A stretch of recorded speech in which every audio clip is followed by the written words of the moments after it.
Namastê, sejam bem-vindos e bem-vindas. Eu sou Ale Toledo e esse aqui é o Yoga Fora. E no episódio de hoje eu vou bater um papo com o Caio Correia. A gente está aqui em Paraty, na casa do Caio, me convidou para vir para cá. E a gente participou do Festival de Yoga de Paraty. E a gente vai falar, o papo de hoje vai ser basicamente sobre o que o Caio falou lá no festival, a palestra do Caio, sobre o Yoga Sutra. A gente vai falar também da convivência aqui. A gente está reunido com outros professores de yoga, está sendo uma vibe. E é isso. Vou começar o podcast pedindo para você se apresentar, Caio. Bom, meu nome é Caio Correia, eu sou professor de yoga e também sou idealizador do Yogalaya, que é a minha escola de yoga online, que eu abri junto com o Vida Veda. O Vida Veda é uma plataforma também de Ayurveda, né, em que a gente busca passar um pouquinho do conhecimento védico, né? Para quem não sabe, conhecimento védico é o conhecimento que vem dos Vedas. E muito da cultura da Índia, o Yoga, o Ayurveda, o Vedanta e diversos outros conhecimentos, eles derivam desses textos clássicos, né? E tanto o Vida Veda quanto o Yogalaya, a gente busca trazer esses conhecimentos de acordo com os textos clássicos, né? A gente sabe que todos esses conhecimentos, eles vêm sofrendo transformações que são super válidas, né, ao longo do tempo. Só que o que nós dois sentimos falta, né, tanto eu quanto o Matheus, que é meu sócio, mora aqui comigo, meu companheiro de casa, né, meu sócio e vizinho de quarto, a gente tenta trazer um pouquinho da tradição, para que a gente possa sempre buscar essa evolução, mas pautado e usando como base, como fundamento, os textos clássicos, né?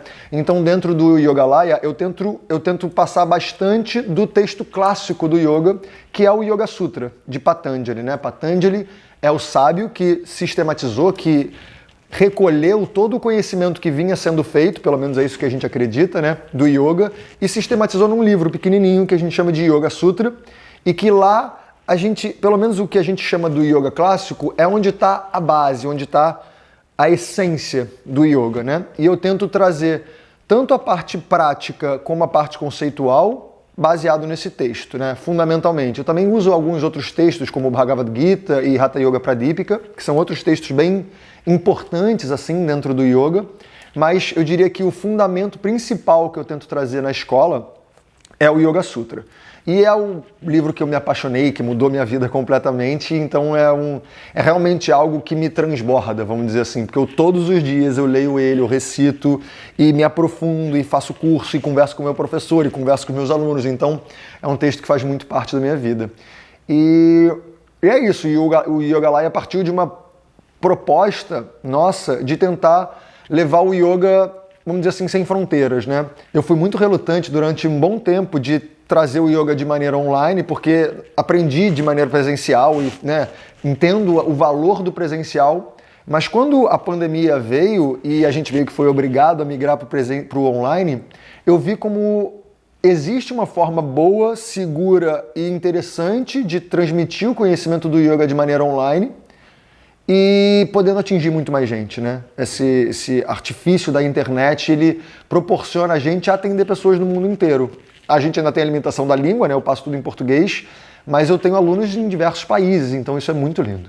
E é por isso que a gente está aqui, na verdade, né? E é legal a gente contar esse contexto, porque durante eu antes da pandemia também nunca ia imaginar dar aula online de yoga, né? Principalmente nessa tradição que você acabou de falar, que é muito próxima, assim, professor-aluno, né?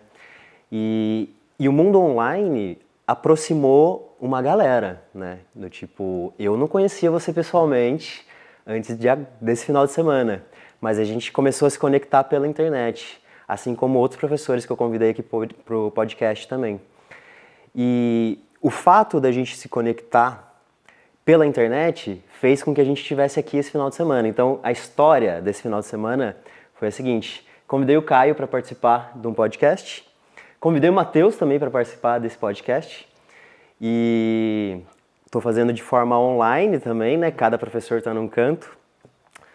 E chamei vocês falaram assim, vai ter o Festival de Yoga aqui de Paraty, por que você não vem gravar aqui? Então é por isso que esse cenário aqui, vibe, fogo, aqui a lareira, estamos num cenário muito mais bonito do que normalmente é quando eu gravo. E essa conexão que a gente criou. Então, além de eu estar aqui, Caio e Matheus que já moram aqui, a gente está também com a Rê, que também gravou um podcast comigo, Marcos Rojo está aqui, e uma galera do festival, né? Como que você sente na questão do yoga em si, esse contexto da sanga. Como que a gente está trocando assim também. Eu acho que a pandemia, o online, trouxe essa possibilidade da gente se conectar, ainda que não presencialmente, né? E como que você sente isso nesse final de semana que a gente está aqui trocando? Acho lindo essa pergunta, porque uma coisa que a gente reforça muito dentro do Vida Veda e dentro do Yoga Laya é a importância do grupo, da comunidade, né? Como a gente está cercado de pessoas com um ideal igual ou parecido, faz com que a gente ganhe muito mais força. Na verdade, o bicho que a gente é, o ser humano, ele só é potente no nível que é porque a gente sabe unir o grupo e fazer o grupo todo ser maior do que a somatória das pessoas, né? Então, é como se 1 mais 1 não fosse só 2, fosse mais do que 2. E a Sangha, eu acho que é muito isso. E como eu estava falando, né, o yoga vem sofrendo transformações ao longo dos anos, e essas transformações são lindas e válidas. E quando a gente reúne o grupo, a gente consegue ver diversos caminhos, diversas abordagens e como esse crescimento ele pode, vamos dizer assim, agregar de diversas formas possíveis, né? Eu sou um cara que, apesar de estudar e pautar a minha escola no yoga clássico, por exemplo, eu agora estou fazendo uma formação em Vinyasa, né, que é a sua especialidade, com uma galera super nova, assim, né? Não nova só de idade, mas que vem com uma proposta nova do yoga, de reavaliar o que são os conceitos, os preceitos, o que precisa, o que não precisa de fato, o que hoje, com o conhecimento que a gente tem, a gente pode aplicar e fazer com que esse conhecimento cresça. Então eu acho que quando a gente está junto de um grupo que está pensando junto a mesma, não necessariamente a mesma coisa, mas com um objetivo muito parecido, a gente consegue somar muitos pontos de vista e fazer com que o nosso conhecimento cresça, alargue, né? E eu costumo sempre falar isso para os meus alunos, né? Para mim, o fundamento, a base, o conceito do yoga, né? Ele só faz com que a gente crie uma base grandona para que a gente possa, cada pessoa, cada indivíduo, né, possa construir a sua pirâmide com uma base maior, né? Yoga, de acordo com Patanjali, né, no Sutra 6 do terceiro capítulo, ele fala que yoga é Vini Yoga. Ele fala Tasya Bhumishu Vini Yoga Ha. Ou seja, o yoga é uma ferramenta individual que cada pessoa vai ter os seus níveis as suas camadas de caminhada, né? Então, cada pessoa deve interpretar o yoga de acordo com a sua, primeiro, de acordo com o seu ponto de partida, né? Quem eu sou agora, para que eu possa, do meu jeito, com a minha caminhada, no meu tempo e construindo a minha pirâmide, né? Então, quanto mais a gente aumenta essa base, mais eu tenho possibilidades de, não, agora eu encaixo o tijolo aqui, agora eu encaixo o tijolo aqui, e eu vou construindo a minha pirâmide de acordo com a minha necessidade. E eu acho que esse grupo que a gente conseguiu reunir aqui em casa e que o festival lindo conseguiu reunir aqui em Paraty, é muito importante, porque é isso, né? Como você mesmo disse, a internet possibilitou a gente conhecer um monte de gente. Então, por exemplo, conheci o Alê, comecei a admirar muito o trabalho, mas eu não conhecia você, né?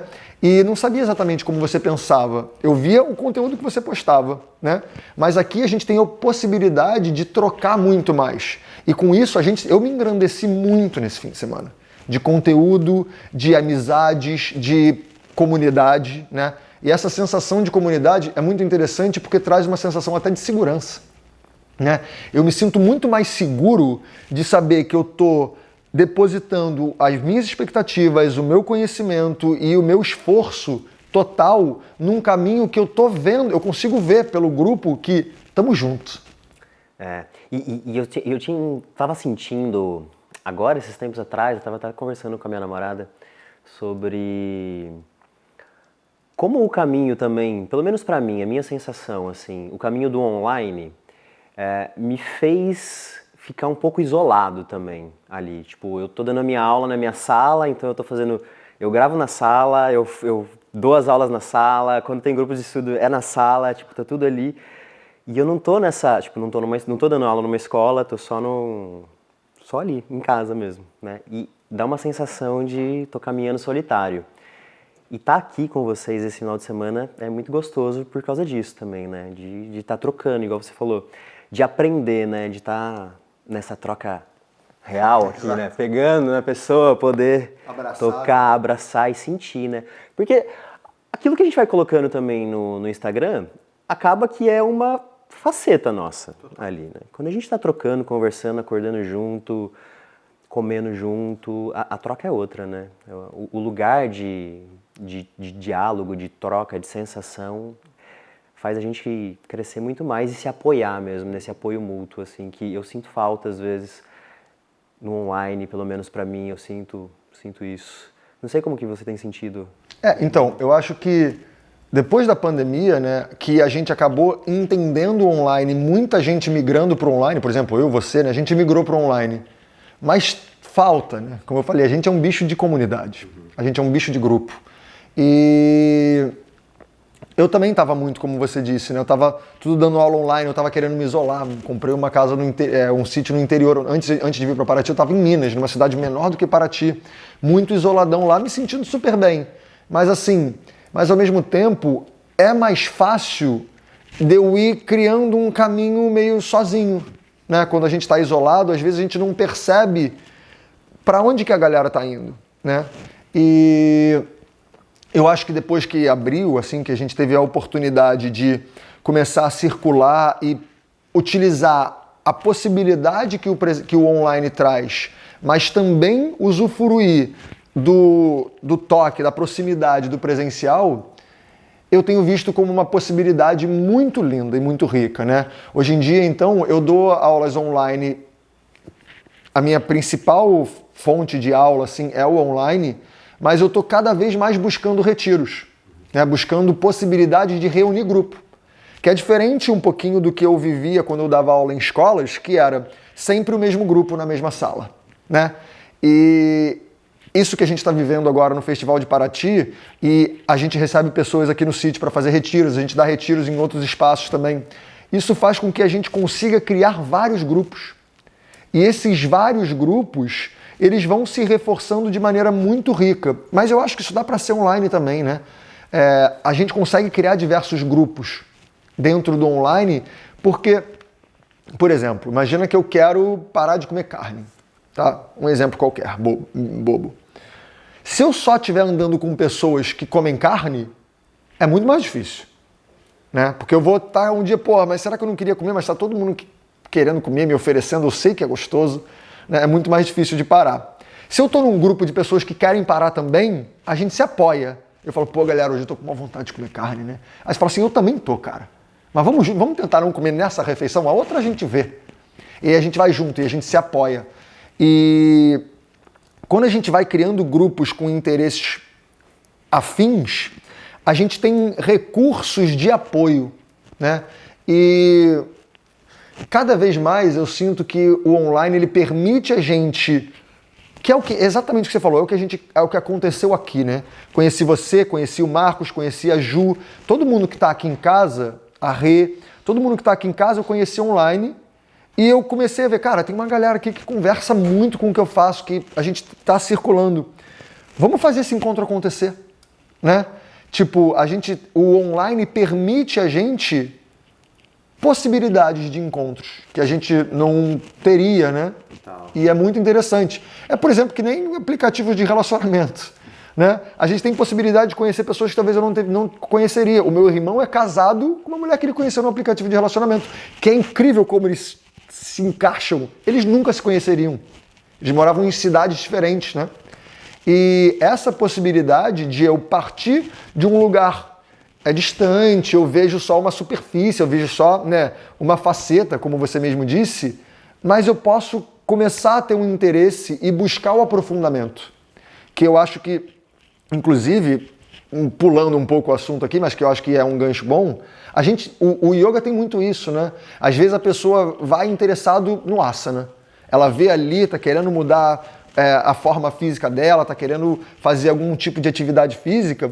Ela pode ter uma ideia de que yoga é isso, né? Uma atividade física, os asanas, as posturas, são um alongamento, um fortalecimento, vou ficar com o corpo da Madonna. Já tive várias alunas que falam, não, é porque eu vi que a Madonna faz yoga e eu quero ficar com o corpo da Madonna, né? E ela começa vendo a superfície, vendo essa faceta mais superficial, mas conforme vai travando contato, a gente vai falando, cara, tem mais, e tem mais.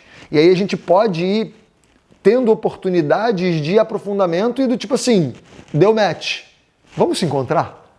Sabe? Então é tipo uma analogia, nunca tinha pensado nisso, mas é uma analogia de um aplicativo de relacionamento. Possibilita eu conhecer pessoas que talvez eu não teria oportunidade para que eu vá me aprofundando e conhecendo mais. E a gente tenta fazer isso, tanto o Yoga Laya quanto o Vida Veda, que é criar comunidade, criar grupo. Então a gente estimula muito os alunos, tipo, tem várias vezes, eu tenho um grupo de alunos, um grupo de WhatsApp dos alunos, né? Às vezes vai uma pergunta no grupo que eu sei que é direcionada para mim, mas às vezes eu espero um pouco. Sabe? Eu falo, eu acho que a galera vai responder. E aí eles vão se apoiando entre si. Sabe? Aí, por exemplo, tem uma aluna minha que está aqui no festival. Ela me encontrou, tirou foto, filmou minha palestra e mandou pro grupo. Aí a galera já começou a comentar. E eu nem tô lá. Entendeu? E eu acho que essa coisa vai reforçando e a gente vai criando um grupo de apoio gigante, fortão. E isso é muito bonito. Isso é muito maneiro, real.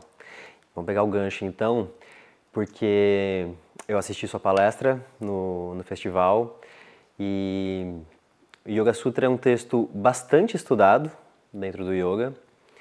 E quando a gente fala de Yoga Sutra, geralmente quando a gente vai pesquisar, ouve outra pessoa falando, professoras e professores, para quem está começando a prática, ou para quem já está há muito tempo na prática mesmo, a gente fala bastante dos Angas, né? Do Ashtanga Yoga, falando dessa parte específica do texto, que é uma parte super importante, uma parte que embasa a nossa prática, que é legal, mas eu achei muito interessante e muito massa como você trouxe esse assunto antes, né, de chegar nos Angas.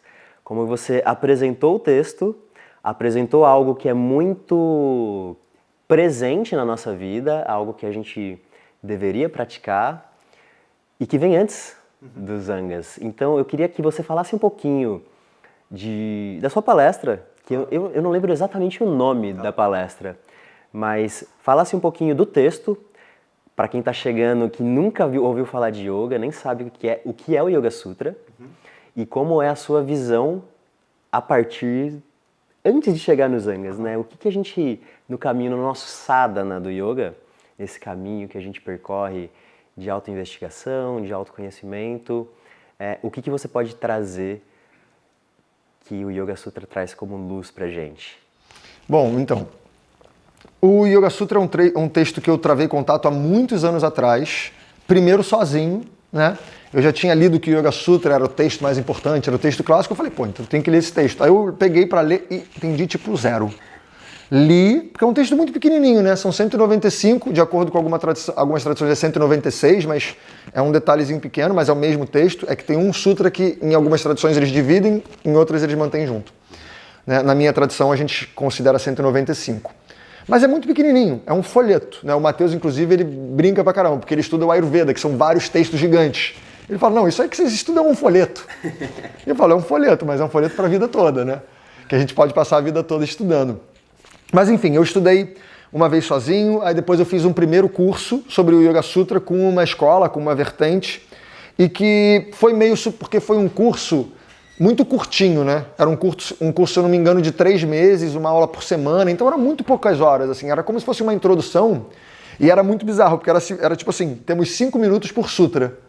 Ah, mas ele cobria o texto inteiro. Ele cobria o texto inteiro, mas era tipo assim, 5 minutos por sutra. Então era tipo assim, a professora lia, falava o que era e vambora. E falava o que era do tipo assim, a tradução, praticamente. A tradução de uma pessoa, né? Um olhar para a coisa. Hoje em dia tem vezes uma aula minha que eu fico 1 hora em um sutra, né? Então foi um curso muito superficial, mas que já me gerou um interesse, né? Mas que foi aquela coisa, né? Como eu já tinha ouvido falar, como você muito bem disse, sobre o Ashtanga, sobre os 8 Angas, né? Os 8 membros do yoga, eu meio que, como sabia que o curso era rápido, eu fiquei esperando chegar nos 8 Angas, porque eu falei, não, o que importa é aquilo ali, né? E aí o resto passou meio que rápido, e quando chegou nos 8 Angas eu falei, ah, tá, chegou o que eu queria ouvir, né? E aí depois eu estudei mais, peguei o livro, reli e aí a partir daí eu comecei a entrar na linhagem de professores e na tradição que eu sigo hoje, né, que eu tenho a honra e a possibilidade de estar estudando e transmitindo, que é a linhagem de Krishnamacharya, em que esse texto é realmente a base e o aprofundamento principal, né? E aí eu comecei a estudar com o meu professor, o Diego Cury, esse texto de maneira muito aprofundada, né? E ele começou a abrir, tipo assim, de verdade, o primeiro sutra, Atha Yoga Anushasanam, a gente ficou tipo 1 hora falando desse. E que normalmente eu achava que era, vamos agora aos ensinamentos do yoga, né? e acabou.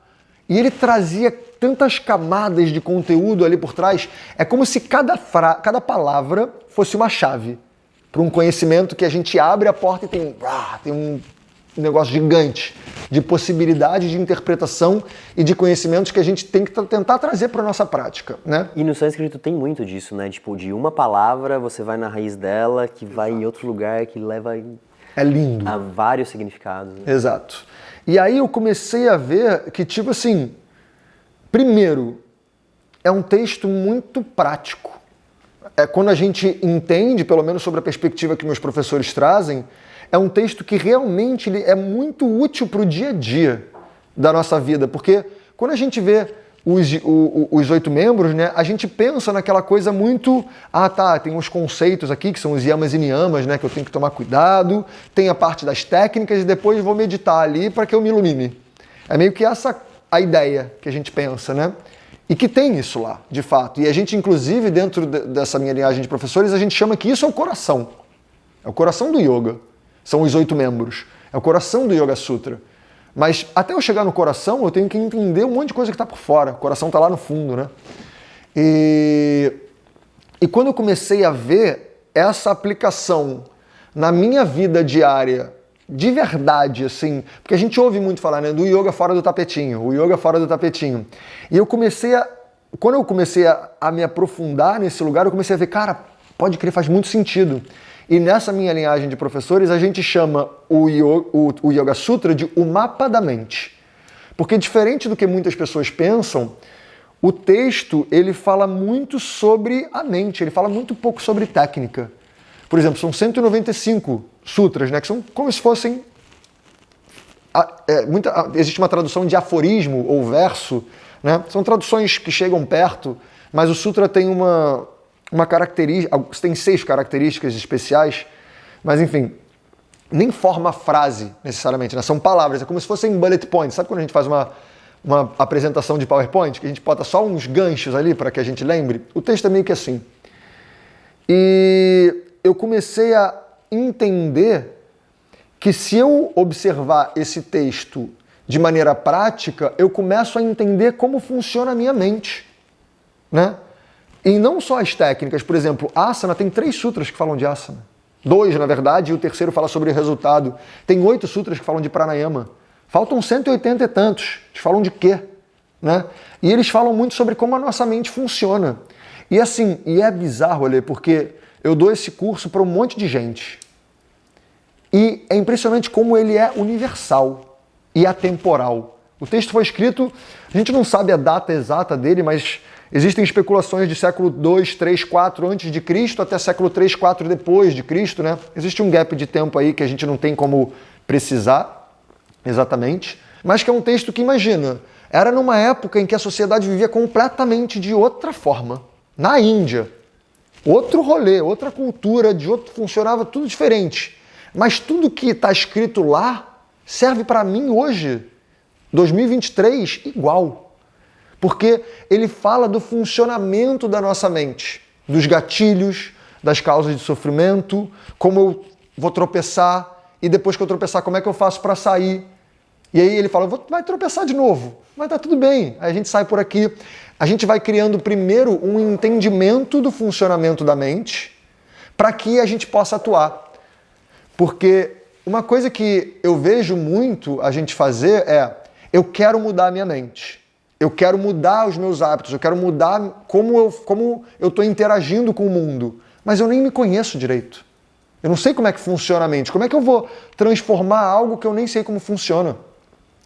E toda a primeira parte do texto, né, ou seja, o primeiro capítulo inteiro e a primeira metade do segundo capítulo, lembrando que são textos de 4 capítulos só, ou seja, quase metade do livro, ele fala sobre o funcionamento da nossa mente, primeiro, ele fala sobre o que é mente, ele fala sobre o funcionamento da mente, os gatilhos, as qualidades, e ele fala depois como que a nossa mente tende a levar a gente para o sofrimento. E para mim, o assunto principal do Yoga Sutra é o sofrimento o sofrimento do ser humano, né? Porque e quando eu vi, né, o conhecimento esse assunto que ele chama de kleshas, né, que são as causas de sofrimento, eu comecei a ver do tipo assim, cara, todos os meus pensamentos e atitudes, mesmo eu que já praticava yoga há anos, me achava super uma pessoa que me investigava, que estava tentando me aprimorar, e eu falava, mesmo tudo isso ainda é pautado em desejo, em apego, em medo, em aversão, numa compreensão equivocada do que eu sou. E eu comecei a ver, caramba, tem muita coisa antes, né? Porque quando a gente está falando do yoga clássico, né, a gente fala que tem 3 estágios que a gente deveria fazer. A gente fala de primeiro Shamana, depois Shodhana e depois Brahmana. Vou explicar o que é cada um desses termos, né? Ou seja, como eu disse, normalmente a gente está em sofrimento. A gente está sofrendo porque a gente pauta as nossas decisões e atitudes em coisas que são, de acordo com esse texto, as causas de todo o sofrimento humano. E a primeira coisa que eu devo fazer é pacificar. Ou seja, se eu estou sofrendo, como é que nesse momento eu paro de sofrer? E eu achei isso muito interessante, né? Porque normalmente a gente pensa, se eu estou sofrendo, eu tenho que buscar a causa. Eu tenho que ir lá na causa e eliminar a causa. E no Yoga Sutra a gente fala, não, calma. Primeiro para de sofrer. Porque como é uma investigação interna, se eu estou sofrendo, eu estou sob um véu que vai me confundir. Eu não estou olhando para a realidade com clareza. Então eu tenho que primeiro conseguir tirar um pouco esse véu, que é o véu do sofrimento. E sofrimento não é só aquela coisa de, ai meu Deus, estou sofrendo tanto. É assim, se eu estou apegado com alguma coisa que eu quero ou que eu fui, já está com um klesha atuante ali. Se eu tenho medos, já está com um klesha atuante ali. Se eu não compreendo bem o que eu sou, e quando eu fui estudar, né, de acordo com essa cultura védica, o que é o eu por trás dessas camadas de identificação, eu comecei a ver que, cara, eu não sei quem eu sou. E acho que a maioria de nós não sabe direito, né? Pelo menos não de acordo com essa perspectiva. Eu comecei a ver que, cara, eu tenho muito que pacificar antes de eu querer investigar, né? Eu já me machuquei muito, né? Tipo, eu tenho 15 parafusos no corpo, já quebrei tornozelo, coluna, punho. Já me machuquei de verdade, assim, muito. Fui um menino travesso. E, cara, quando você está sentindo dor, quando você está sofrendo, não tem eu te amo. É ai. Né? É tipo assim, tá doendo, faz parar. Faz qualquer coisa para parar, porque não dá. Não estou conseguindo entender e ter discernimento e ter clareza, né? Só que isso é uma dor muito intensa. Eu quebrei o tornozelo, isso é uma dor muito clara que está doendo muito. Mas quando a gente vai investigar de maneira muito profunda, né, assim como quando a gente faz terapia, a gente vê que tem várias coisas, às vezes pequenininhas, mas que estão aqui. E que vão botando, às vezes, um véu fininho. Às vezes um véu fininho, mas que me embaralha um pouco. E que eu não estou vendo com aquela clareza total, né? E quando a gente está investigando o yoga desse lugar, a primeira coisa é diminuir esse sofrimento, tenta pacificar esse sofrimento para que eu possa olhar para a realidade com clareza e aí buscar a causa. Eu não devo buscar a causa do sofrimento enquanto sofrendo, né? Primeiro diminui o sofrimento e aí a gente faz o que a gente chama de Shodhana. Shodhana significa purificação. Ou seja, primeiro pacifica, Shamana, depois Shodhana. Aí purifica. Aí você, a partir do momento que eu estou pacificado, que eu estou sereno, com a mente serena, né, sem ser uma mente agitada ou preguiçosa, eu busco a causa e tento eliminar ela. E só depois que eu eliminar as minhas causas de sofrimento, que eu estiver purificado, que eu estiver claro, com clareza, aí eu faço Brahmana. Brahmana é estimular. Aí eu vou buscar, tipo, ficar grandão. Sabe? E aí que entram os 8 angas, por exemplo. Né? Os 8 angas, eles começam a entrar para me nutrir e fazer, a partir desse lugar de clareza, de purificação, aí eu começo a me nutrir de coisas boas. Porque aqui eu tenho clareza para entender, cara, isso aqui é bom de fato. Isso aqui não é desejo. Isso aqui não é apego. Isso aqui não é medo. Isso aqui é a clareza que eu busco. Então aí eu começo a me nutrir de clareza utilizando as técnicas e os recursos que esses conceitos, né, do Ashtanga, né, que ele inclusive chama de Ashtal Angani, como eles trazem essa abordagem para o aprimoramento pessoal, que seria esse Brahmana, essa fase, né? E quando eu comecei a entender isso, eu vi, cara, na verdade a gente tá todo mundo sofrendo pra caramba. Então, o que eu comecei a ver é que a comunidade do yoga estava buscando o aprimoramento sem pacificar. Então estava todo mundo buscando, e ainda está, né? Buscando um aprimoramento muito grande, estimulando muita coisa, sem ter clareza, sem ter essa pacificação da mente, se identificando com muitas coisas equivocadas. E vai. Porque esse é o primeiro passo, assim, então, do caminho do sadhana, né? Tipo, é essa pacificação. Exato. E por isso que você disse na sua palestra, lindamente, que a gente pula, né, essa etapa. A gente vai direto lá pros angas, começando lá em yamas e niyamas. Antes, então, você falou sobre a ahimsa, né, na palestra, sobre não violência. Como eu vou pensar não violência se eu ainda não pacifiquei isso, ou as causas do sofrimento em mim antes, né? Exatamente, porque todas essas investigações, né, dos yamas e niyamas, que são, por exemplo, só para quem está vendo e não conhece, né, os yamas são impulsos que a gente tem no corpo, que a gente tem na mente, e que a gente tem que tomar cuidado com eles, né? Então, por exemplo, tomar cuidado com a violência, se compromete em ser verdadeiro, né? Cuidado para não roubar, e roubar a gente não está falando só do ladrão com camisa listrada e o negocinho nos olhos, né? A gente tem várias coisas que a gente se apropria dos outros, achando que às vezes está tudo bem, né? A gente tem que buscar moderação, a gente tem que buscar não cobiçar muitas coisas. Esses são os 5 yamas, né? E os niyamas são atitudes que a gente deve cultivar para se aprimorar, né? Então a gente fala de uma purificação, de uma limpeza, a gente fala de contentamento, ou seja, de eu olhar para a realidade e aceitar a realidade. A gente fala sobre disciplina, sobre o autoestudo, a gente fala sobre uma qualidade de entrega, que são coisas que eu devo cultivar. Mas todas essas coisas, elas são atitudes muito internas, muito profundas, é de uma auto-investigação num nível sutil e profundo. Mas para eu conseguir acessar esse nível sutil e profundo de investigação, eu tenho que estar com clareza. Senão eu não consigo nem virar para dentro, porque tem um monte de coisa me puxando para fora. Então eu olho para dentro meio torto, acho que entendi e já fui para fora, né?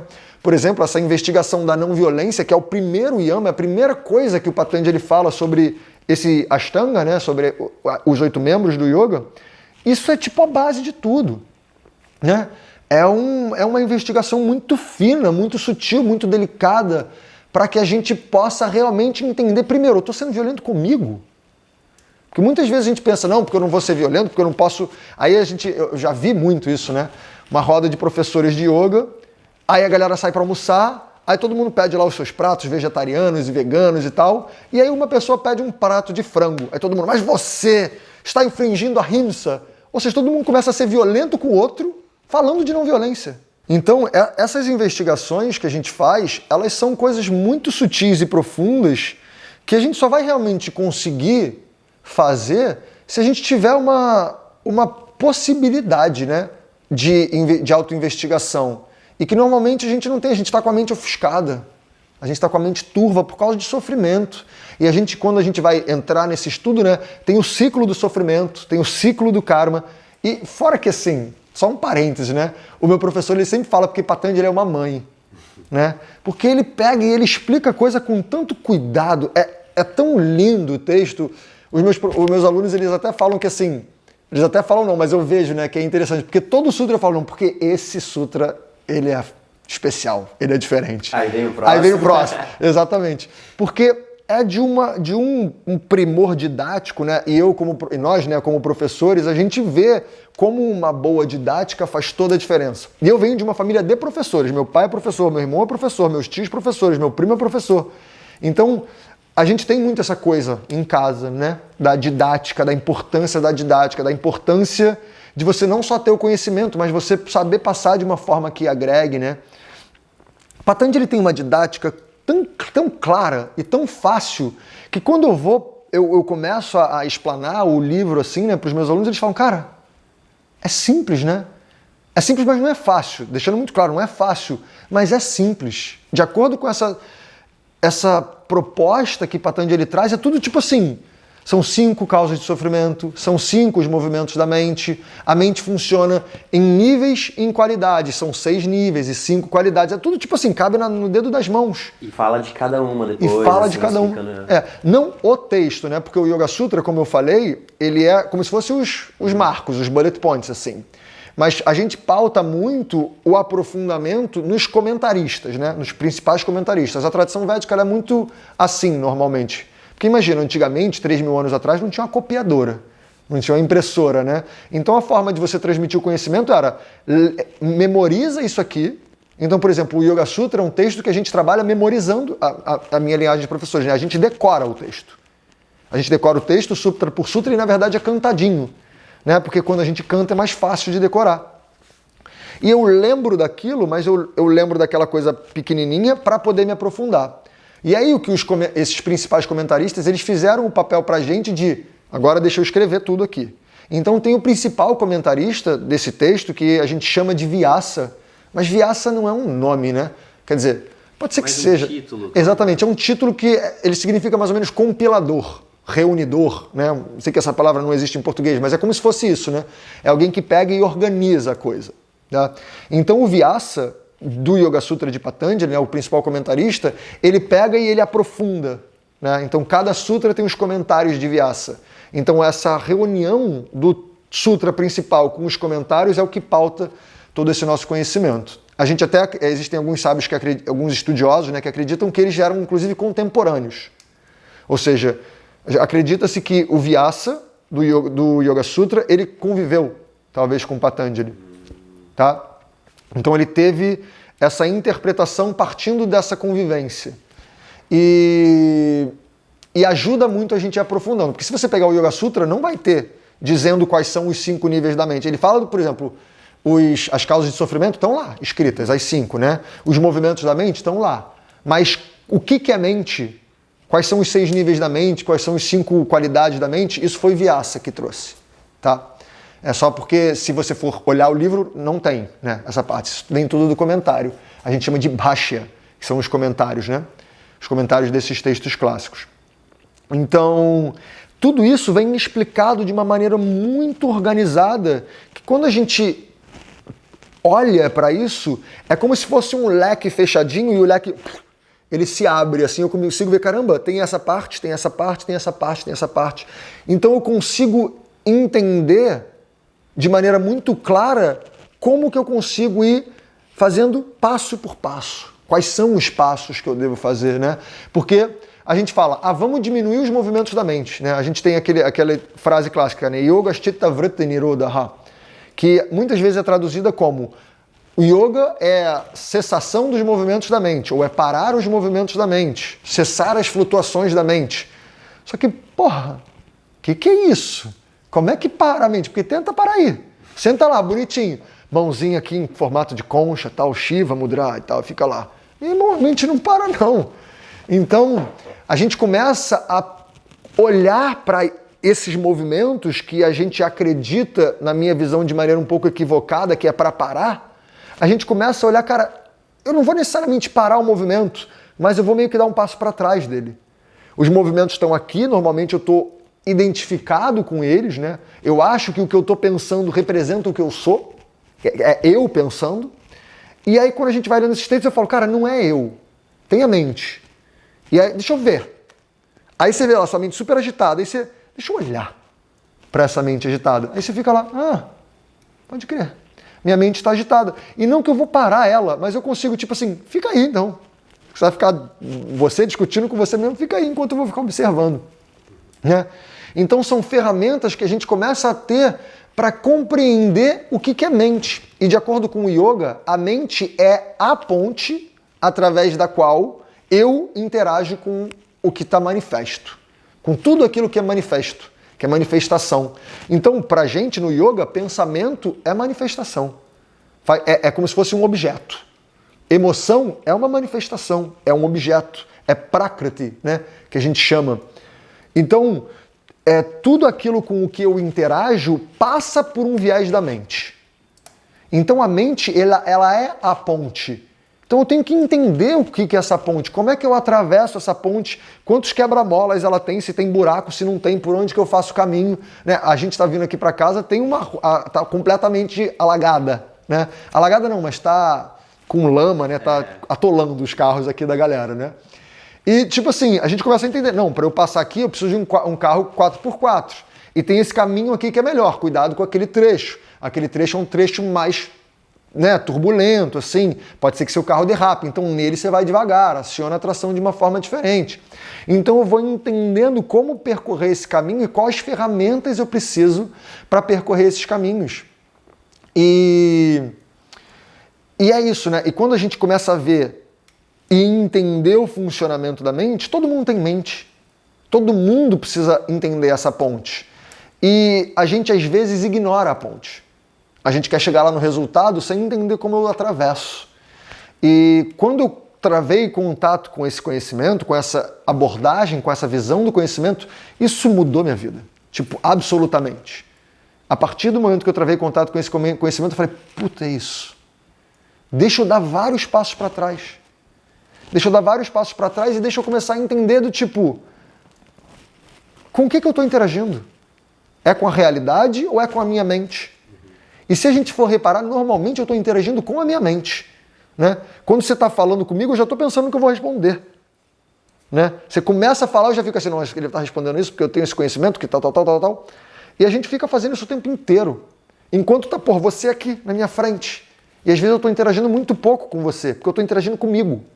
E nesse sentido também, no Yoga Sutra, você falou também na sua palestra sobre as qualidades da mente, né? Manas, Buddhi, Ahankara e Chitta. Isso. Como que é essa diferenciação? Tá, isso é lindo, né? Isso, na verdade, são os bhumis, né? Os bhumis são os níveis da mente. E ele traz essa divisão de 6 níveis da mente, ou seja, quando a gente fala em mente, de acordo com essa abordagem, a gente pode destrinchar ela em 6 coisas. Não que são 6 coisas alheias e separadas, né? Porque na verdade é tudo junto. E só um parênteses nisso, às vezes eu dou um exemplo assim, para os meus alunos também, que quando a gente coloca em palavras algumas coisas, a gente naturalmente separa. Sim. Porque a gente dá nome para uma coisa, nome para outra. Mas eu dou exemplo, por exemplo, quando eu vou falar disso, de um copo de vidro, por exemplo. Você tem o nome copo e você tem o nome vidro. Não são coisas separadas. Eu não consigo separar o copo do vidro. É uma coisa só. Nomes diferentes, copo, vidro, mas interligados essencialmente, né? E você entender o que é o copo e entender o que é o vidro faz com que você entenda o que é copo de vidro. Exato. Né? E é isso que é bonito, que quando a gente bota em palavras, a gente começa a separar para depois entender o todo. Tem uma coisa que o Matheus sempre fala que eu acho muito linda, né? Que ele fala os 3 Is do aprendizado. Então, para a gente aprender qualquer coisa, primeiro eu isolo, depois eu integro, para depois eu improvisar. Então, por exemplo, eu vou aprender a andar de carro. Primeiro você aprende, cara, embreagem, marcha, volante, separado. Agora vamos integrar. Beleza, piso aqui na embreagem, passo a primeira, vou tirando devagarzinho, vou virando... Morri. Puta, deixa eu voltar de novo. Aí você vai começando a integrar. Com música é a mesma coisa, né? Primeiro aqui é Dó, aqui é Ré, aqui é Mi. Aí aqui o acorde de Sol. É Dó, Mi, Sol. Aí você... Aí você fala, pode crer, tô integrando. E você, depois de isolar e depois de integrar, aí a gente improvisa. Aí a gente brinca de improvisar. Aí você está dirigindo, você nem pensa mais. Se aqui eu tenho que passar primeiro... Você vê, um carro para na sua frente, você já pisa na embreagem, já freia, já reduz, sem ter que pensar nisso, porque aquilo já está integrado de maneira profunda e você improvisa a partir disso, né? E o que a gente busca no yoga é isso, né? Primeiro vamos isolar. O que são essas funções da mente? O que são esses níveis da mente? Então, dentro desse estudo, a gente fala de 6 níveis diferentes. Primeiro, a gente chama de manas. E manas seria a mente superficial, a mente sensorial. Ela é conectada com os órgãos dos sentidos, que a gente chama de indriyas, né? Então, é uma função da mente que ela tem a função de captar tudo o que está acontecendo e trazer para dentro. Essa função está meio que acontecendo, né? Por exemplo, eu estou dormindo. Por mais que eu esteja dormindo, se alguém chegar e me beliscar, essa função da minha mente está ativa. Eu vou sentir e eu vou acordar. Por mais que eu esteja lá meditando, super meditante, a minha audição está funcionando. Né? Eu posso estar conseguindo isolar ela. Eu posso estar não identificado com ela, mas ela está aqui. Eu estou ouvindo. Eu estou sentindo calor ou frio. Isso pode não me afetar, dependendo do nível de aprofundamento que você adquire. Mas aquilo está acontecendo. Eu estou recebendo as informações e meu corpo está recebendo essas informações. E esse é o primeiro nível da mente. O primeiro bhumi, que a gente chama. Ele tem essa função. Pega as informações e traz para dentro. Segundo nível da mente é o ahamkara. Ahamkara, que é traduzido muitas vezes como ego, eu gosto de chamar de a noção do eu, que é o que entende, cara, eu sou particular, eu sou indivíduo. Né? E para o yoga tem essa separação, né? Tem o eu, é diferente de você. Né? Eu sei que existem abordagens do conhecimento védico que falam do não dualismo, como se eu e você fôssemos todos parte do absoluto, e por sermos parte do absoluto, eu sou absoluto, assim como você é absoluto, e no fundo nós todos somos a mesma coisa. Existe essa interpretação. Para o yoga clássico, o yoga de Patanjali, não é muito assim.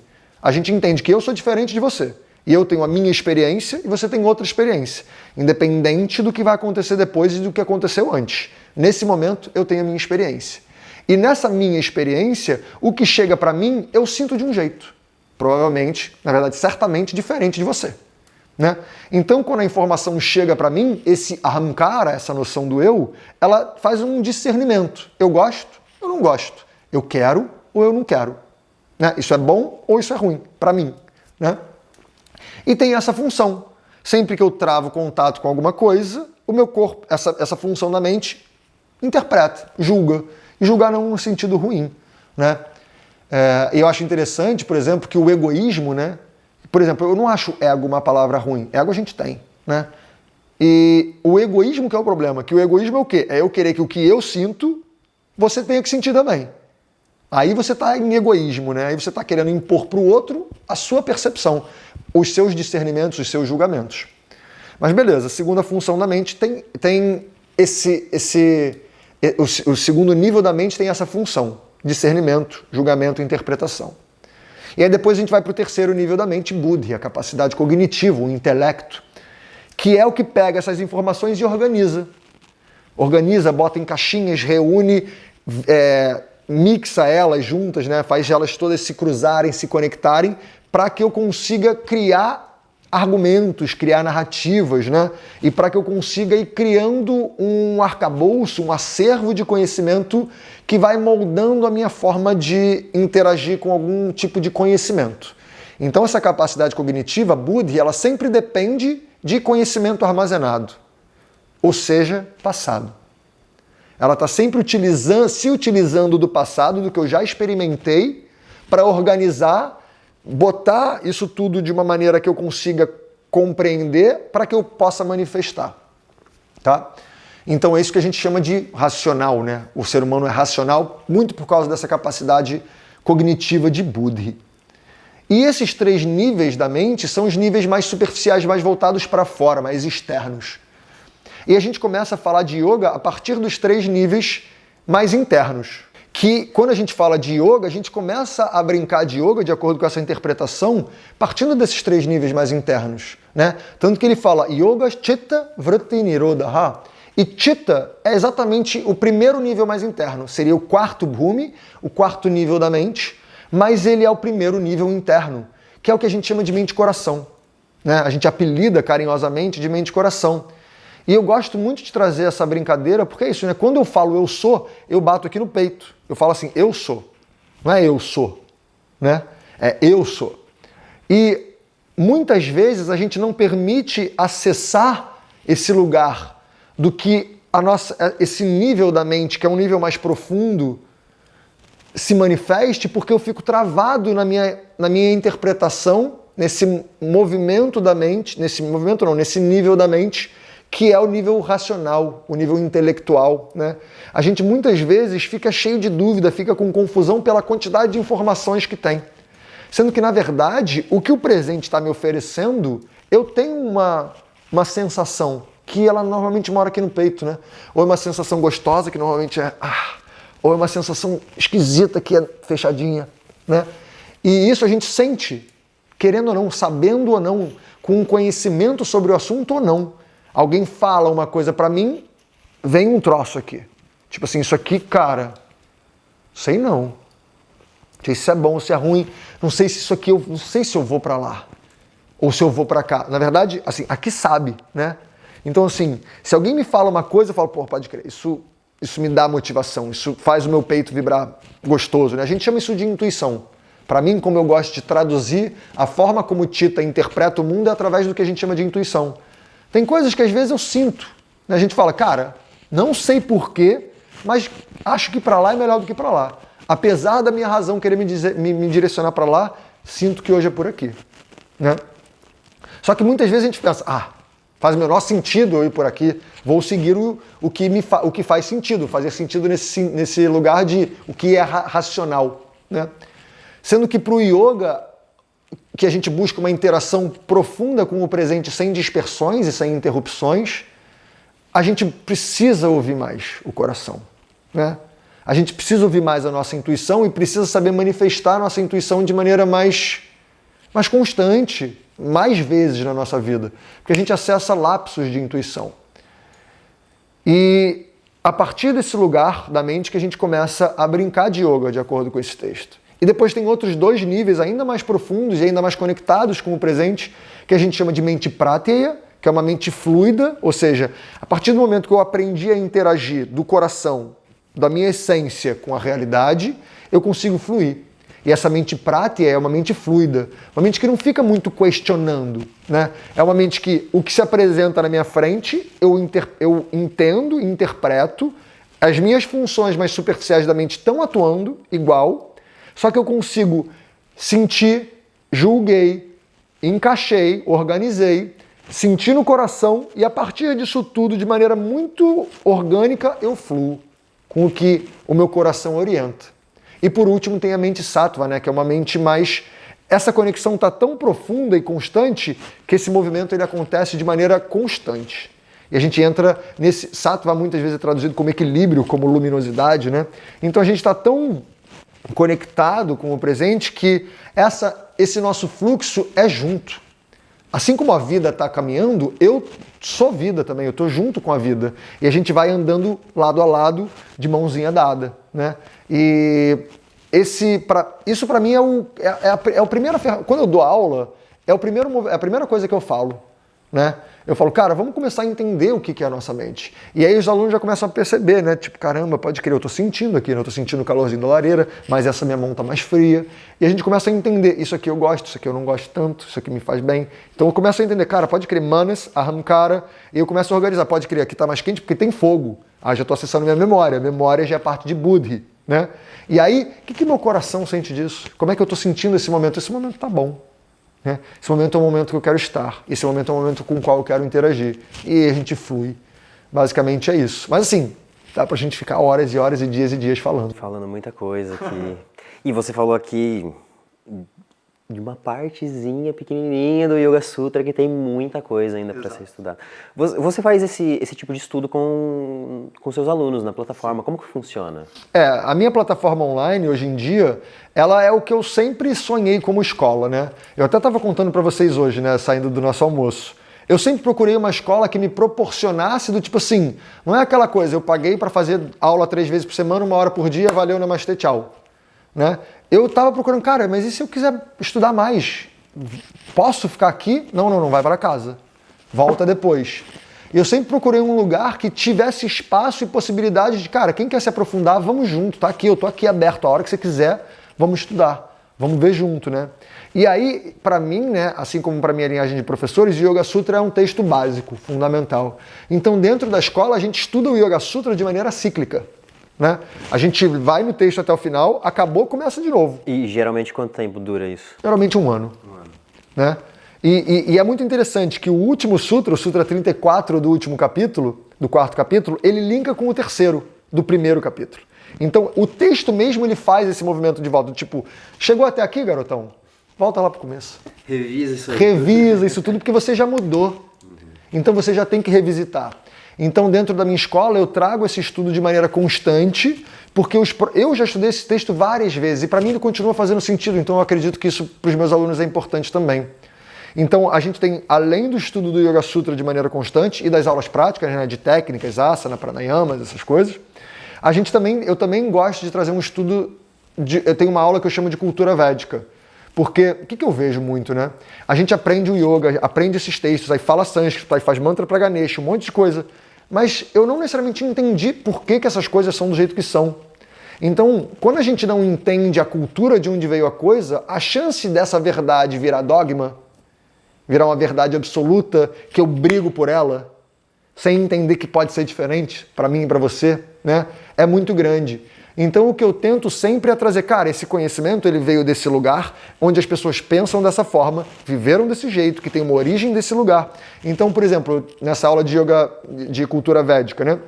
Eu ensino o que são os Vedas, falo sobre as divindades, falo sobre as fases da vida da pessoa, de acordo com a cultura védica, porque aí a pessoa começa a entender, pode crer, eles vivem assim, eles acreditam nessas coisas, eles têm essa cultura, por isso que essas coisas foram sistematizadas dessa forma. Como é que eu traduzo isso para mim? Né? Porque muitas vezes a gente fica achando que para fazer yoga eu tenho que louvar Ganesha, ou tenho que ser discípulo de Shiva. Mas não, eu posso ser discípulo de Jesus Cristo ou discípulo de ninguém e fazer yoga igual, mas vou fazer o meu yoga. Tasya Bhumishu Vini Yoga Ha. Cada um tem o seu yoga. Né? E eu acho que quanto mais a gente entende a cultura de onde veio esse conhecimento, mais a gente entende como esse conhecimento pode reverter para mim. Eu acho que a gente deveria fazer isso mais com a nossa cultura, né? A gente estava também conversando isso hoje, né? A nossa cultura, ela na verdade vem de outro lugar. A cultura judaico-cristã que a gente vive no Brasil, ela vem da Europa. E às vezes a gente não entende de onde surgiu esse movimento cultural que hoje em dia rege a nossa cultura, e por isso que muita coisa vira dogma. Vira tipo assim, é assim que tem que ser porque está escrito no texto tal. E, vamos interpretar, né? Por que isso está escrito assim, dessa forma? Quem eram as pessoas que viviam dessa forma e que escreveram isso? Para que a gente possa realmente ter um discernimento, ter uma clareza, para que eu possa interpretar e me fazer bem. O objetivo do yoga é diminuir meu sofrimento e me fazer viver de uma maneira mais harmônica.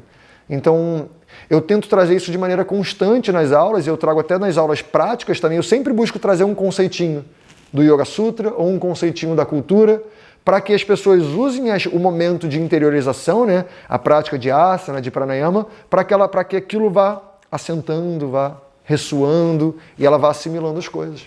Legal. E a gente está aqui no sítio Danvantari. Danvantari, que você recebeu a gente aqui nesse final de semana pro festival. Tô aqui, Marquinho tá ali, sentadinho também. Rê, Stephanie, nossa plateia de hoje. Primeira vez que eu gravo com plateia. Muito obrigado. E aqui você recebe, você e Matheus recebem uma galera para fazer uma imersão aqui, né? E eu imagino que você traga também tudo isso que você está falando nessas imersões, mas como que funciona a imersão? Como que funciona ficar aqui com vocês, passar uma semana aqui? Isso, e você chama muito bem, né? Porque é um tipo de retiro, mas que a gente mesmo chama de imersão, porque é um retiro que a gente faz para muito poucas pessoas e a gente pauta as atividades todas, né, de yoga e ayurveda, então é uma imersão em yoga e, na verdade, é uma imersão em você, utilizando técnicas e conhecimentos do yoga e do ayurveda para que você passe a se conhecer melhor. E a gente pauta muito do que a gente faz aqui num conceito trazido pelo Matheus, que são os 4 pilares da saúde, né? Alimentação, movimento, sono e silêncio. Então, a gente faz um retiro sempre para muito poucas pessoas, para que a gente possa realmente conhecer cada pessoa e direcionar para cada pessoa o que pode ser interessante para que ela faça essa investigação, pautado tanto nesse conhecimento da mente e do corpo que o yoga traz, assim como um conhecimento sobre saúde que o Ayurveda traz, para que ela possa revisitar, reavaliar o lugar que ela está, para como ela pode buscar um aprimoramento. Então, são sempre retiros de 7 dias, a galera entra na segunda e vai embora no domingo, em que a gente pauta cada um desses pilares no dia da pessoa, para que a pessoa não saia só com a informação, e sim para que ela sinta no corpo a diferença. A gente fala muito sobre digestão, da importância do movimento, da importância da introspecção, só que quando a gente fala, fica aqui no campo de Buddhi, né? Como a gente falou, fica no campo do conhecimento. Quando a gente sente na carne é diferente. A pessoa que vem para cá e sente a digestão dela funcionando como nunca funcionou, ela volta para casa, ela quer de novo. Né? Muito mais do que eu entender. Pode crer, para eu me alimentar melhor, é melhor eu comer lentilha e não feijão preto. Pô, mas o feijão preto é bonzão, deixa eu comer feijão preto, comi feijão preto a vida inteira. Porque ela não sentiu aquilo no corpo. Quando ela vem para cá, passa 7 dias aqui e a digestão dela funciona como ela nunca viu, ela fala, pô, eu quero isso de novo. Eu topo trocar um pouquinho do sabor por uma vida inteira de bem-estar, né? E a mesma coisa com o corpo, né? A pessoa que às vezes chega travada, por exemplo, a quantidade de vezes que eu vi pessoas chegando aqui e num asana, né? A pessoa destrava de uma maneira absoluta É uma coisa linda, né? E Patanjali traz isso já, né? No Sutra 47 do segundo capítulo, que é quando ele fala de asana, tem o primeiro sutra que todo mundo conhece, né? Sthira Sukham Asanam, que fala yoga, asana é uma postura firme e confortável, ou, como eu prefiro traduzir, é você buscar o equilíbrio entre firmeza e conforto, né? Às vezes eu tô meio malão, eu preciso de um pouco de firmeza. Ou se eu sou muito duro, calma, relaxa. Né? E é buscar esse equilíbrio constante. Mas no sutra seguinte, Sutra 47, ele fala Prayatna Shaitilya Ananta Samapatibhyam. Ele fala, esse Prayatna Shaitilya, nessa primeira parte do sutra, ele fala, asana é uma ferramenta incrível de desatar nó. Não só nó físico. Às vezes o nosso corpo, ele armazena nós emocionais. Então a gente movimentando o corpo de diversas formas, faz com que a gente vá desatando nós, físicos e emocionais. Então é impressionante como a pessoa às vezes está fazendo um movimento, está numa postura vinculado com um conhecimento sobre a mente, com o corpo funcionando melhor, com o sono fluindo, e aquilo destrava um troço na pessoa, que ela fala assim, já tiveram vezes que eu fiz o Halasana, né, principalmente. Hala significa arado, é aquilo que cava fundo para que a sementinha seja plantada, né? Então Halasana, que é tipo uma invertida sobre os ombros, que você bota o pé lá atrás, né? E às vezes chega com os joelhos aqui nas orelhas, aquilo destrava essa região aqui de uma maneira tão profunda que, sério, já tiveram vezes que eu propus o Halasana para uma pessoa, eu via que era uma pessoa muito travada, né, com muito medo, e eu vou, não, vem comigo, e eu vou orientando com calma, tal, aí a pessoa vai lá, ela tipo assim, ela nunca imaginou que ela ia conseguir fazer aquilo, ela consegue, quando ela volta, sério, eu vi as pessoas voltando e ficando assim, ó. O que aconteceu aqui?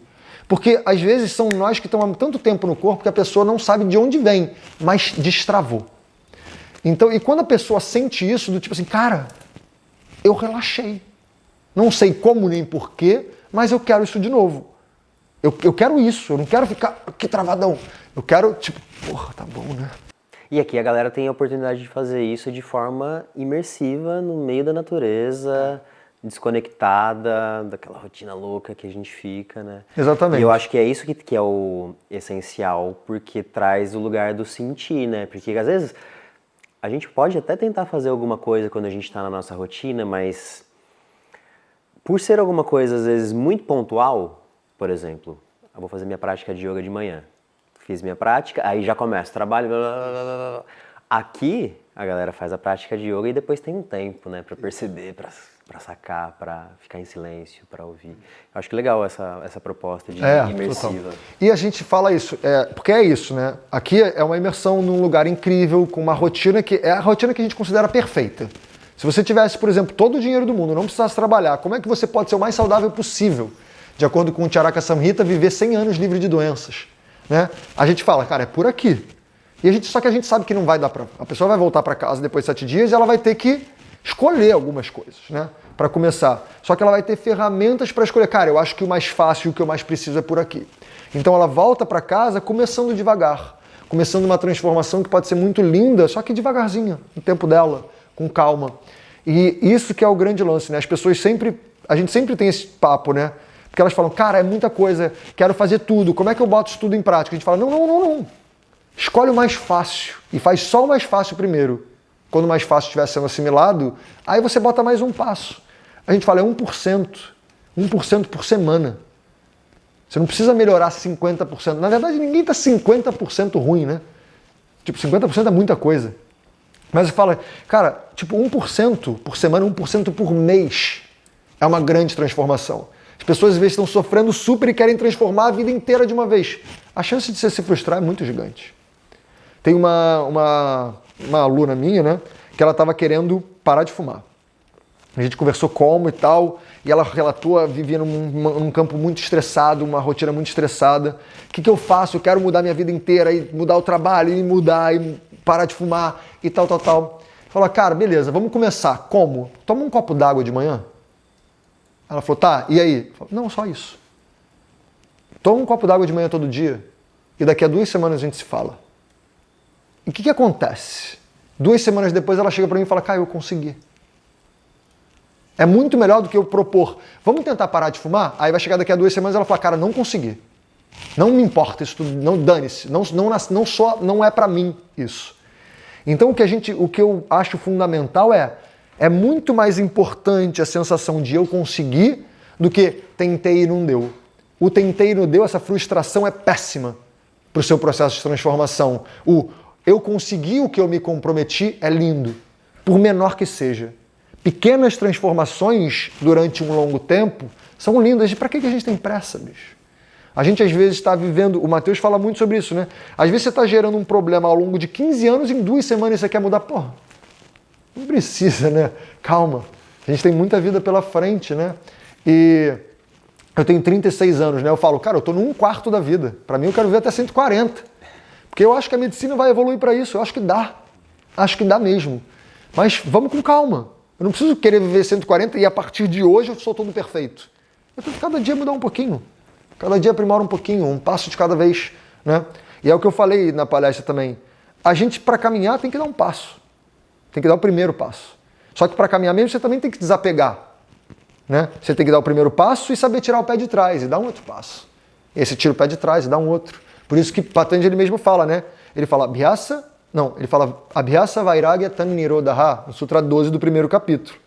Ele fala, para você caminhar, no sentido do que o yoga está propondo, você precisa dessas duas coisas. Um comprometimento, ou seja, o primeiro passo, esse empenho de dar o primeiro passo, e Vairagya, o desapego.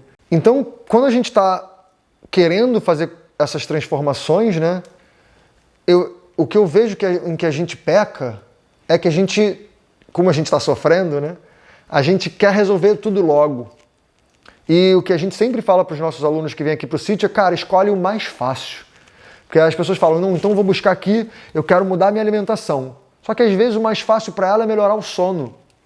Só que às vezes melhorar o sono, ela vai acordar mais disposta, ela vai falar, cara, acordei mais disposta, acho que eu vou comer melhor. Uma coisa vai levando a outra, Uma coisa vai levando a outra. Elas são juntas. Então, para nós, né, isso que o Matheus sistematizou, que é tão bonito, esse lance dos 4 pilares da saúde, é que um sustenta o outro, um reforça e dá suporte para que o outro vá fazendo. Então, elas vão crescendo juntas. Se compromete, isso é uma dica para quem está assistindo a gente, ouvindo a gente, né? Se compromete com a mudança que você quer, mas escolhe a mais fácil, a que você sabe que dá. Por isso que eu quis trazer para essa minha aluna, era assim, é um copo d'água. Porque um copo d'água dá. Aí depois, ela fez 2 semanas, e foi muito engraçado, tadinha, ela ficou muito frustrada comigo. Ela fez 2 semanas, tomou um copo d'água, ela falou, beleza, e agora? Eu falei, então agora você toma um copo d'água e lava o copo. Sabe? E faz isso por mais 1 semana, e depois a gente fala. E ela foi no conseguir. Aí depois é claro, então vamos lá, desses cigarros, você fuma 20 cigarros por dia, dá para tirar 2? Ah, 2 eu acho que dá, então tira 2. Aí depois que tira 2, dá para tirar mais 1? Então de 20 passa para 17? Porque nessa, eu falo, fala para tirar 2. Aí ela tira 2 e fala assim, cara, na real eu consegui tirar 4. Porque só nessa investigação eu vi que eu não precisava de alguns ali. Como eu já estava me questionando, eu falei, não, vou deixar isso para mais tarde. Aí passava um tempo, ela falava, dá para esperar um pouco mais? Dá. Mas só porque ela não estava se comprometendo com tanto, não tinha aquela pressão, tinha uma leveza para que ela buscasse outras alternativas. E através dessas mudanças fáceis a gente consegue se transformar. Então essa é a nossa proposta básica aqui no sítio. Legal. E quem quiser participar aqui, como que faz para se inscrever? E já aproveitando então esse gancho também, já fala tipo da sua escola, quem quiser participar, das suas redes, onde a galera te encontra. Beleza. Bom, para quem quiser conhecer o sítio, a gente tem o sítio, o nome é complicado, a gente sabe, né? Dhanvantari. Dhanvantari é a divindade, é o deus da medicina, no panteão hindu, né? Então Dhanvantari, ele é o deus que promove a saúde, né? Vamos dizer assim. Mas como a gente sabe que o nome é difícil, a gente botou nas nossas redes sociais, né? No Instagram é sítio.ayurveda. Então, se você for sítio.ayurveda, tem lá o nosso Instagram. Se você mandar mensagem para o Instagram, a gente mesmo responde, tá? E a gente também tem um WhatsApp. Então, você manda para lá a mensagem no nosso Instagram, a gente já responde, dá o nosso número de WhatsApp e a gente já faz toda a nossa negociação entre a gente mesmo. Você vai ver, a maioria das vezes vai ser o Matheus que vai responder e manda até áudio. Então, para você ter... Porque as pessoas, às vezes, o Matheus fala, não sou eu, o Matheus vai falar, para de ser mentiroso. Quem é da equipe que está falando? Não, é a gente mesmo, é tipo a nossa casa. Então chega aí, sabe? E então para vir aqui para o sítio, se quiser conhecer como é que funciona e ver como é que... Durante os retiros a gente posta muitos stories, né? A gente mostra como é que acontece, então dá para ter uma noção. E fora isso, para quem quiser conhecer mais, eu tô em Instagram, TikTok, YouTube, é tudo Yogalaya. Na verdade é Yogalaya _. Mas se você escrever Yogalaya, vai aparecer lá, né? E no Instagram eu posto conteúdo todos os dias, no YouTube sai vídeo novo toda quarta e sexta-feira, toda segunda-feira no Instagram tem lives. E a gente falou bastante do Yoga Sutra aqui, tem muita coisa do Yoga Sutra no Instagram, né? Tem muita coisa no Yoga Sutra no Instagram, textos, né? Porque na verdade eu sou malandro, né? Então eu já tô querendo começar a escrever meu livro. E eu tô fazendo meio que o livro ali no Instagram. Então quem tá ligado já tá meio que lendo meu livro aos pouquinhos. Porque eu tô começando a escrever ele, eu pego lá e começo a formatar pro livro, assim. Os spoilers estão tudo ali já. Os spoilers estão tudo ali. E aí eu começo a postar todo esse conteúdo, né? E eu sou sempre muito aberto, então as pessoas me mandam sugestão de pauta, né? Eu tento sempre botar lá um pouquinho do conteúdo que eu acho importante, mas o que a galera quer ouvir também. Então tem vídeos, tem frases, tem textos, todo dia, né? Toda segunda-feira às 8h15 tem uma live, que eu faço também com muita gente, né? Com a Rê eu já fiz, porque eu não fiz ainda, mas quando sair aqui a gente já vai ter feito. Quando esse episódio estiver no ar, já vai ter feito. Então com a Rê, com o Marcos, com o Matheus, tem live com todo mundo. Quero fazer com a Stephanie também, ó, já fica o convite. E aí sempre faço lives para que a gente possa justamente formar essa egrégora, formar essa sangue, essa comunidade toda e aproximar. Então tem diversos conteúdos. E se você quiser conhecer a minha escola, é escola.yogalaya.com.br. E deixando claro que Yogalaya é com Y, os dois, né? Yoga, Y-O-G-A-L-A-Y-A. Yogalaya. Então, escola.yogalaya.com.br. Tem a minha página lá, tem um vídeo com depoimentos e tem todas as informações, tem o preço, tem a grade de horários, tem tudo lá. Então é bem simples de achar e qualquer dúvida, me manda mensagem que eu vou responder. É você mesmo que responde? É, eu mesmo que respondo. Eu mesmo que respondo. Caio, vamos encerrar aqui, porque essa aqui já foi uma aula que tem muita coisa para quem está escutando. Para quem já conhece o tema, já é muita coisa. Para quem não conhece, explode a cabeça, né? E queria agradecer, então... Eu que agradeço muito. Primeiro, a disponibilidade em receber a gente aqui esse final de semana e o convite para gravar esse episódio e a aula que você deu pra gente aqui. Que isso. Muito bom. Eu que agradeço muito o convite mesmo, assim, e é um grande prazer. Acho que dá pra ver o quanto a gente tá feliz, né? Tanto quem tá vindo quanto quem tá recebendo, tá sendo um momento muito gostoso e assim...